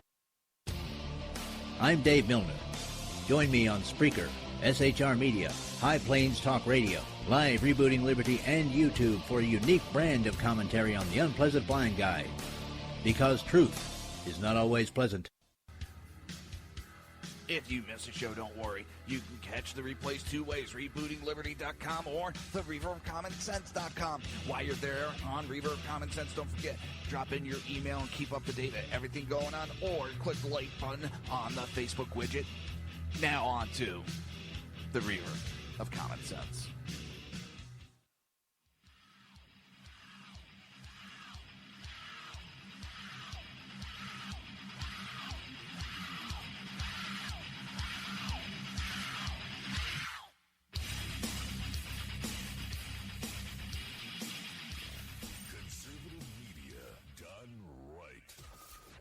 listening to the SHR Media Network. This show contains language that some viewers may find offensive. Listener discretion is advised. And now on to the show. And welcome back to the Reaver of Common Sense. I'm your host, Jersey Joe, and I'm trying to make sense out of the senseless. The Jersey Takeover's here, and we have expanded to 2 hours every Monday through Friday, 9 p.m. till 11 p.m. Eastern Standard Time. One thing I haven't given a shout-out to is the Sackhead Sean, Sackhead Clinton, BZ. They're out in Las Vegas at the Paris Resort for the Freedom Fest. They've been giving great interviews and doing live bits on and off all day. So I don't know if they'll be on tonight or not, but just go to shrmedia.com and check out some of the interviews that they have done. Now, this article I just came across, the DNC is debt-ridden, unpopular, and failing. Well, we know it's debt-ridden and failing. Donors, voters, and congressmen are abandoning party leadership. DNC Chair Tom Perez recently sent out a fundraising email to supporters claiming, "I know garbage when I see it," citing that he once worked on a dump truck. It's ironic that he referred to the GOP health care bill as a flaming dumpster fire because he has been presiding over the disaster that is the Democrat National Committee. The organization reported that May 2017 was its worst fundraising month since the Iraq War in 2003. In April 2017, was it worth what the heck?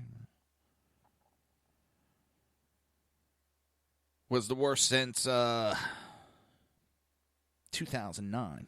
In May, the DNC also reported that it has $1.9 million in debt, despite the fact that former Secretary of Labor Tom Perez was recruited by Barack Hussein Obama to appease the party's donors, lobbyists, and PACs. Even they have refused to prop up the failing brand. Not approving of the strategies laid out at a retreat for donors in July 2017, billionaires Penkus and Huffman started their own political organization, Win the Future, as donors are increasingly tired of seeing their investments go to waste. Many have started their own funds or used their access to take over leadership positions themselves, such as Florida billionaire donor Stephen Bittil, or whatever, did to become the Florida Democrat Party chair early this year. Democrat billionaire J.B. Pritzker is running for governor of Illinois, and billionaire Tom Steyer is debating running for governor of California. Sabin and Sims poured millions into Hillary Clinton's presidential campaign, but they have yet to be listed by the FEC as DNC donors in 2017. Additionally, George Soros has only given $33,900 to the DNC in 2017, but he poured millions of dollars into the Democrat Party in 2016. Democrat voters have so far refused to fill the fundraising void left by party corporate and wealthy donors.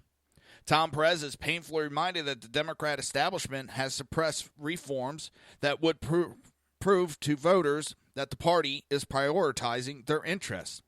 Democrat leadership subverted pro-Sanders DNC chair candidate Congressman Keith Ellison's candidacy, ignores demands to ban superdelegates, and failed to reenact the ban on lobbyists and PAC donors that Debbie Wasserman Schultz lifted to enable Hillary Clinton to keep up with Sanders' fundraising. Perez's unity tour with Bernie Sanders backfired. He was met with boos at several of the tour's stop, and supporters showed up in favor of Sanders, not the DNC. Every opportunity for reform has been shut down by leadership. The Clinton campaign officials have been rewarded with leadership positions in the party or cushy mainstream media gigs. Facing calls for House Minority Leader Nancy Pelosi to step down, top Democrats have made excuses for her unpopularity and the fact that Democrat congressional candidates lose when opponents say the candidacy is her ally. Perez gave Keith Ellison a fabricated position as deputy DNC chair, which Ellison has used to try to manufacture party unity while party's establishment remains in power. And in May 2017, former Amelia List executive director and Clinton supporter Jess O'Connell was appointed to DNC CEO, even though the former DNC interim chair Donna Brazil resigned in embarrassment after leaked emails reveal she violated the DNC charter to help the Clinton campaign. She has remained the organization's payroll, and the DNC sent out 2 separate fundraising emails from her in July. Instead of acknowledging that reform is needed to change the direction of the party, Democrat leadership is doubling down on failed strategies and rallying behind unpopular, failing leadership. The DNC has tried to euthanize its supporters with marketing campaigns and slogans, but its efforts have fallen short. Senate Minority Leader Chuck Schumer and House Minority Leader Nancy Pelosi are prepping to unveil a better deal economic agenda to show voters that Democrats have a more robust plan than Republicans. However, Politico reported that several Democratic congressmen are opting to focus on their own message because they no longer trust leadership ability to connect with voters. These congressmen were proven right last week when the Democrat Congressional Campaign Committee unveiled 4 new slogans, all of which were tone deaf and failed to inspire support amongst voters. Instead, they were more of the same anti-Trump rhetoric, but with the hint of condensation. You know what I mean right now. I'm getting tongue-tied. Oh, don't argue with me. The DNC has failed to salvage its reputation after former chair Debbie Wasserman Schultz resigned in disgrace for rigging the Democrat presidential primary. The DNC needs to drastic overhaul to recoup its loss. The party needs to stop relying on Trump's ineptitude and deliver a clear message of its own. Unfortunately, the current Democratic leadership isn't capable of mitigating failure in this respect. And DNC chairman Tom Perez, is already facing pressure to resign. He just got into the position, and there's already pressure for him to resign. They talk about Trump, and he's had some people step down or been removed. Well, the same is happening with the DNC. They shouldn't be, what's the old expression, don't throw stones if you live in a glass house.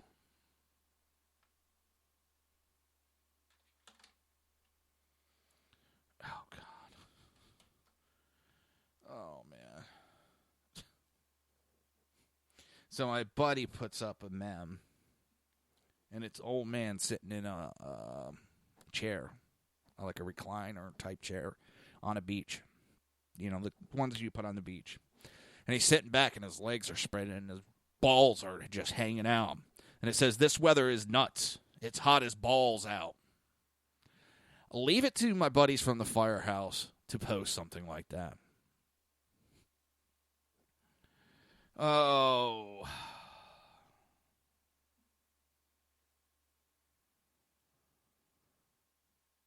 It just...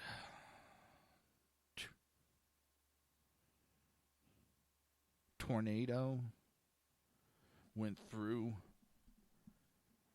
Hamburg, New York. Holy shit. Watching someone's house video of it, and it's just watching it pick up a car and just like toss it around. It's amazing.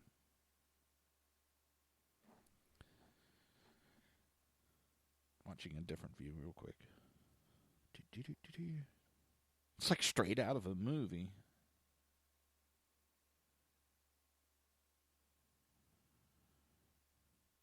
And there's a trash bag in the garage. The garage door's open, and you can see the wind pick up. All of a sudden, everything starts blowing to the right, and then it goes to the left real quick. But there's just plastic bag inside the garage, and it's just like floating around like it's a ghost. Pick that car up and just toss it. Holy shit. I know. Shut up. Get back to what I'm supposed to be doing. Well, I am. Talking about whatever I want. Let's see. Future of globalization shaken by Trump victory. nationalist political earthquake. Presidential Donald Trump's 2016 victory and other nationalist political earthquakes have put globalization advocates on the defensive, while even convincing some economists who once believed in globalization like a region to change their minds. It was written after attending this year's World Economic Forum in Davos.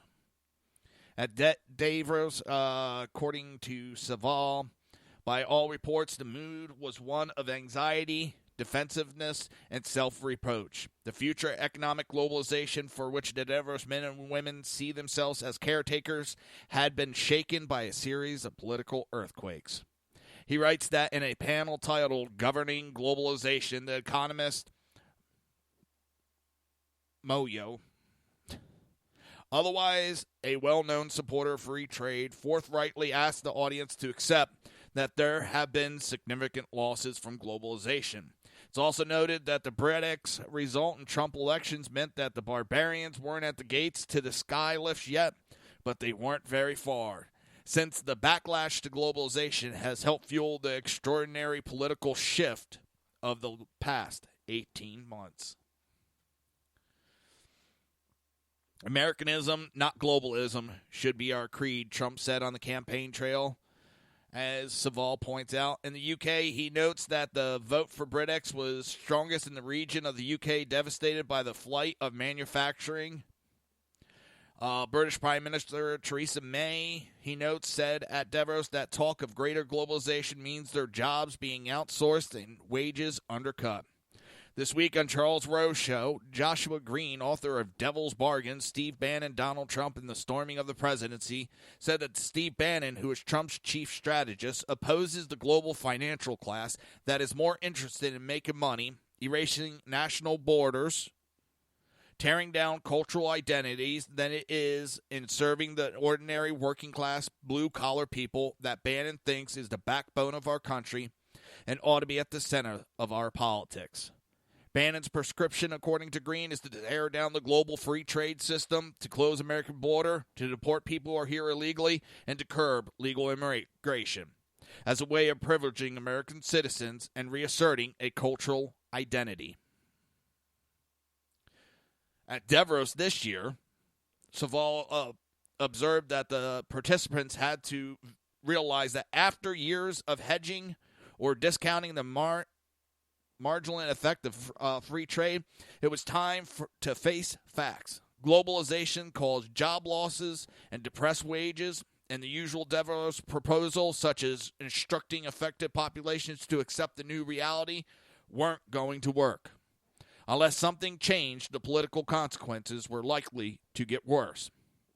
It was pointed out that for years, mainstream economists and politicians upheld the consensus that the merits of globalizations with little concern that there might be political consequences. But now millions have rejected with uncertain results the punishing logic that globalization could not be stopped. The backlash has swelled a well of soul-searching among economists, one that has already begun to roll ashore with financial crisis. How did they fail to foresee the repercussions? One economist in 1990 was skeptical about globalization. Wrote a book, Has Globalization Gone Too Far? Sounded an unusual note of alarm in 1997. It was written, the social costs that came with globalizations were high and consistently underestimated by economists. He noted that since the 1970s, lower-skilled European and American workers have endured a major fall in the real value of their wages, which dropped by more than 20%. Workers were suffering more spells of unemployment, more volatility in the hours they were expected to work. Though it was written and foresaw that the cost of greater economical integration would be greater social disintegration. Many dismissed his thesis that the inevitable result would be a huge political backlash. Privately warned that his work would give ammunition to the barbarians. Guess what? Barbarians are closer than you think.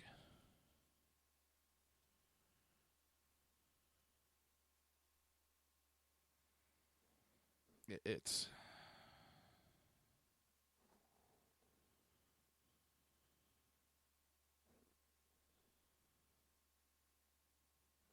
Check this out. You're listening to the Reaver of Common Sense right here on SHR Media and High Plains Pundit Radio. We will be right back.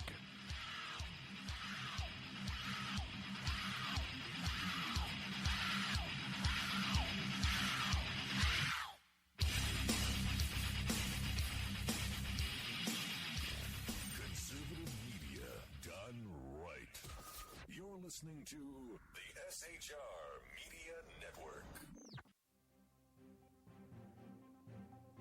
Breaking news. According to the latest report coming out of SHR Media, a merchandise store to support both the Reaver of Common Sense and SHR Media has just been unleashed to the general public. Be forewarned that this site can be contagious and numerous items can be purchased to support the best news programming. Go to Reaver.one website and click on the store link to check out the merchandise.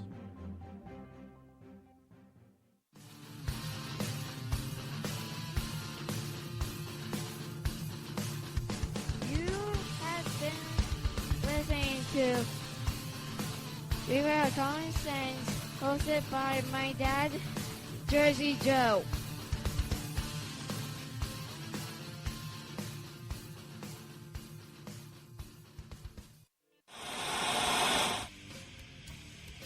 Beware, the Jersey Takeover is here. Every Monday through Friday, 11 a.m. to 1 p.m. Eastern Standard Time. You can catch the Reaver of Common Sense show, hosted by Jersey Joe, right here on SHRmedia.com and HighPlainsDailyNews.com. Only Jersey can deliver hell like no one else, so consider this your fair warning.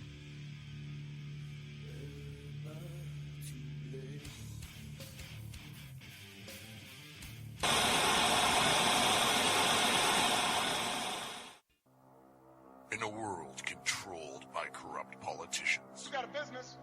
That you didn't build that. a team of ordinary men emerge from the ashes to give voice to the voiceless and hope to the hopeless. Sackhead Sean, Dude, I'm not saying Catholic, stupid bro. Sackhead Clint, All good friends of ours usually show up drunk. also starring Sacco as the producer. I'm a little bit drunk, I'm a little bit drunk, 'cause I'm drinking, drinking, drinking. They are the Sackheads Radio Show. Every Wednesday at 8 p.m. Pacific on SHRmedia.com.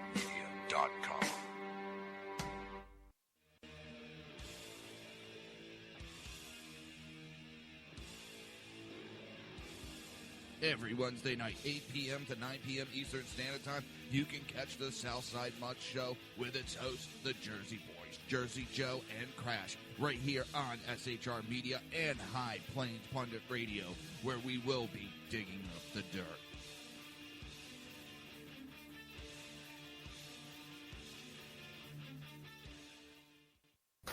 Times are dark. The people misled by corrupt politicians, lied to by establishment media, and deceived by the false messages of Islam. A nation in confusion needs a guide. It needs a man with a cane. I'm Dave Milner.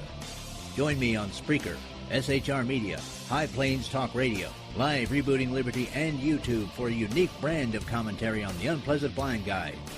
Because truth is not always pleasant. If you miss a show, don't worry. You can catch the replays two ways, rebootingliberty.com or the reaverofcommonsense.com. While you're there on Reaver of Common Sense, don't forget, drop in your email and keep up to date with everything going on, or click the like button on the Facebook widget. Now on to the Reaver of Common Sense.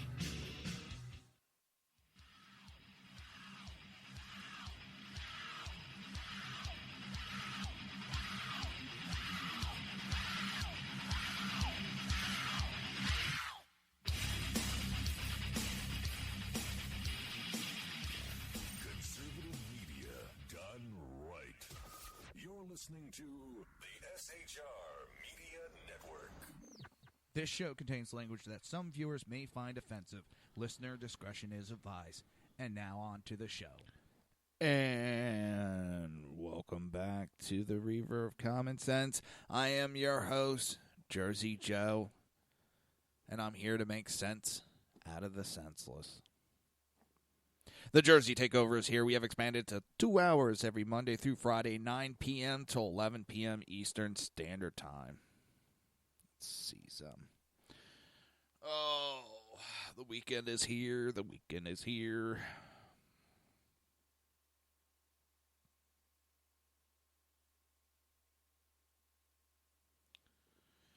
Oh, supposedly Cher is going to be moving to Canada.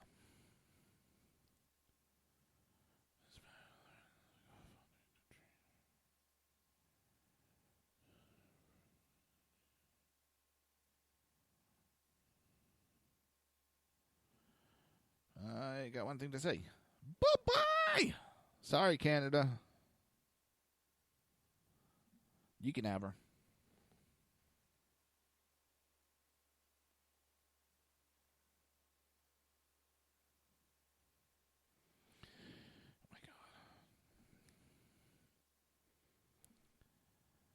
Oh, so, let's see. Where are we? Wow, I wish I was in Las Vegas right now. Militant left-wing leader arrested for allegedly inciting violence at a 26 Sacramento melee. I'm going to bring up, it's a Tucker Carlson piece. But the prominent leader of the militant left-wing group was arrested earlier this week on charges stemming from violent brawls last year between white nationalist groups and counter-protests.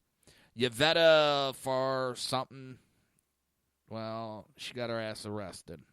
And she's being charged on multiple counts. Inciting and participating in a riot, a site, or assault likely to cause great bodily injury. We all been praying for this day to happen. Maybe this will put a couple of them in their place, you know? These are the ones, and here, I'll let her do her own, speak for herself. Watch now, it doesn't load up. All right. Come on. And this is, she gave an interview to Tucker back in February 13th. This is a story about doers, wings, and neighbors. So sick of ads. Tired of ads. But she's going to go on. The charges come after an 8-month investigation. 8 months it took them. 8 months. That's not her true name. She does go by a different name. She has been identified as a leader and the spokesman for an anti-fascist group by any means necessary. Well, it's been 2 weeks since rioters at UC Berkeley used violence to force the cancellation of a speech by Milo Yiannopoulos. Most people were appalled by what happened, but Yvette Falarca is not among those people. Besides working as a public school teacher in California, she is the national organizer for the Coalition to Defend Affirmative Action, Integration, and Immigrant Rights, and Fight for Equality by Any Means Necessary. Any BAM means necessary. Is the acronym. Falarca is willing to integrate violence into her political agenda, as you can see from this clip of her disrupting a rally last summer in Sacramento. Are these people going to get off our street? We don't have a speech. Need to go, boy. Now, there's like about 5 of them that circle this guy. She starts punching him in the stomach.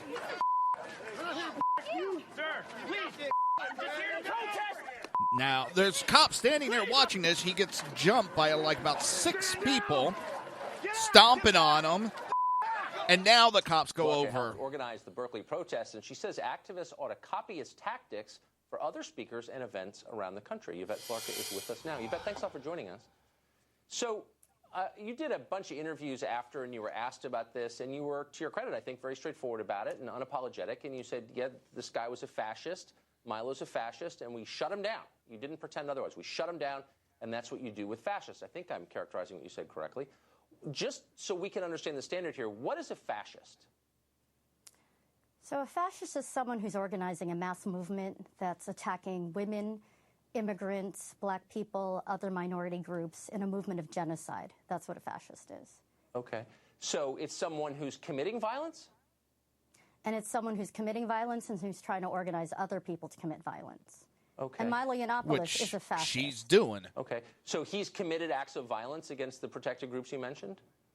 Well, what he's doing is he's trying to be the youth face and the token that other people who are organizing violence try to hide behind. And so in all of his talks all over the country, what Yiannopoulos has done is whip up a whole lynch mob mentality where people who come to see him or his supporters not only agree. Now, it's funny. Most people can see it. And I feel dumb even mentioning this, but she's spewing exactly what she is doing, what her and her groups are doing. That is exactly what they are about. They are the ones committing the violence, and they're doing it in the name, and it's being perpetuated by other people. Exactly what she is complaining about, she is guilty of. It is what the left does. They point their finger at you and accuse you of doing stuff because that's exactly what they're doing. Agree with his views, but also attack other people. And that was certainly true in Washington State when one of his supporters came and actually shot an anti-fascist protester. But in Berkeley, we made sure that didn't happen because we were able to shut him down. So, but you're conceding that Milo himself has not committed acts of violence, and nor has he incited violence by the legal definition. He'd be in jail if he did. But you're saying that because people who agree with him have committed violence, he should not be allowed to speak. You know, fascist movement takes many forms, and it always tries to have one form that looks respectable and a little bit milder. But Yiannopoulos isn't just a stand-up comedian, and he isn't someone who just has ideas and posts them up on YouTube. He's someone who is funded by Breitbart and Steve Bannon to go around to college campuses to try to recruit other young people to then conduct those attacks on his behalf and on Trump's behalf. But I'm really, really glad to say that thousands of us were out there last week, or February 1st, and made sure that there were thousands of us to make sure that we defended our campus, this community, and especially the immigrant and Muslim students who were under attack and have been under attack by him and other fascists. Right, and by using violence, I mean, you don't shy away from that by any means necessary is the name of your group, and so it implies violence. So what should we do with fascists? I mean, if you think that someone is espousing genocide, what should we do with them? I mean, should that person be allowed to walk free? Should we put him in jail? Should we kill him? Should we exile him? I mean, it's a sincere question. If you're willing to use violence because you think someone is espousing genocide, what's the penalty for that? Well, first we've got to make sure we nip it in the bud, and we make sure that they're not allowed to recruit and act as if it's respectable to call for the mass murder of millions of people, in fact, millions who make up the majority of people in this nation at this point. Okay, and so they can't just to be hide clear, behind the there's platform no of free speech. Milo Yiannopoulos, this is not a defense of him, just a factual point, has not ever said that, in public anyway, not that we have a record of. There's no evidence that he has called for the genocide of anybody, as you know, but you're saying by transference in some way, he inspires people who believe that, I guess. But you're not getting my question. Like, what do you say nip in the bud? Should he be allowed to go on the subway and talk to the guy next to him about perhaps joining his movement? Or should he be allowed to talk to people in restaurants? Or what should we do with the fascist who you believe is inspiring genocide?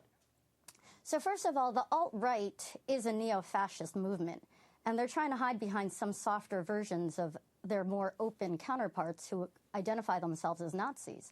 But they're still part of the same movement, first of all. Second of all, when someone is trying to speak at a campus or at a rally, they're doing it not just because they have an opinion, but someone like Yiannopoulos or any other alt-righter or fascist or neo-fascist is doing it to recruit other people. No, we don't let them recruit. And in fact, when you look back at the Holocaust and the lessons that we draw from that, we don't say, oh, well, at least we let them voice their opinion.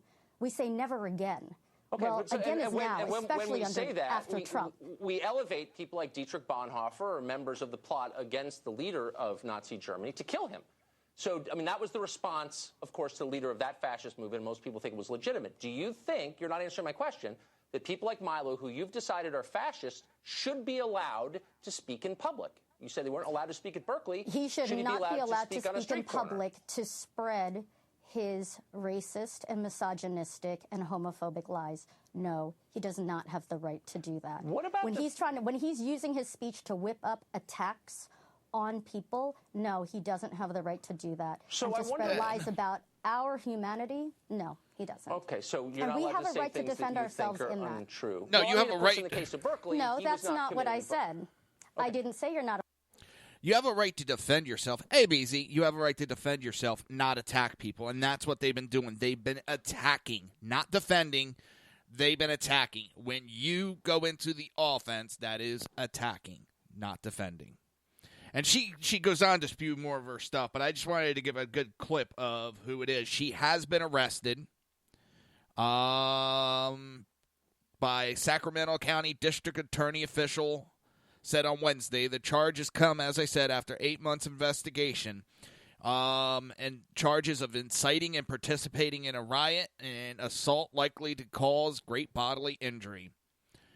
She is among several people arrested this week in connection to the wild skirmish that broke out at a state capitol in June of 2016 when more than 300 counter-protesters confronted about 30 members of a traditionalist workers' party, which has been called a white nationalist group. She is a middle school teacher in Berkeley, attended the Capitol protests and gave television interviews at the melee. She's captured on video hitting a member of the TWP and calling a man a Nazi before punching him in the stomach repeatedly while shouting for him to get the fuck off our streets. It's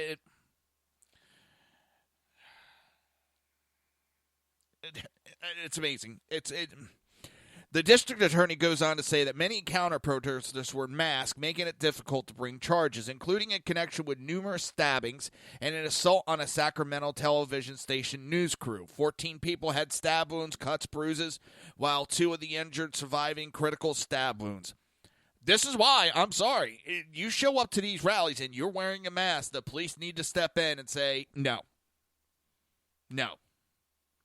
Because if you're wearing a mask and you're in a warm climate during the summer, you're there for the wrong purposes. Plain and simple. Plain and simple. You're not there to anything happy, joy, to say the least. Again, I don't know if there's anything coming up after the show, but I'm pretty sure with BZ in the chat room, I'm expecting something from the Sackheads as they are out in Las Vegas, where is it, Paris Resort for Freedom Fest 10-year anniversary. Guys, I want everybody to have a great, safe weekend. All I can say is the guys out in Las Vegas, Sackhead, Sean, Sackhead, Clinton, BZ, I've been checking up on what you guys have been doing. It is great work.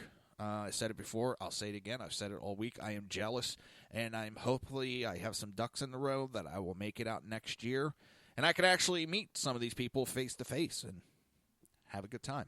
So, everybody, have a great weekend. I'll see you Monday. You've been listening to the Reaver of Common Sense right here on SHR Media and High Plains Pundit Radio. Have a great weekend.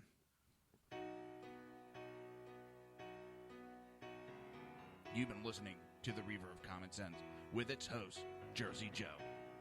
You can tune in every day, Monday through Friday, 11 a.m. to 1 p.m. Eastern Standard Time, right here on hppundit.com and shrmedia.com.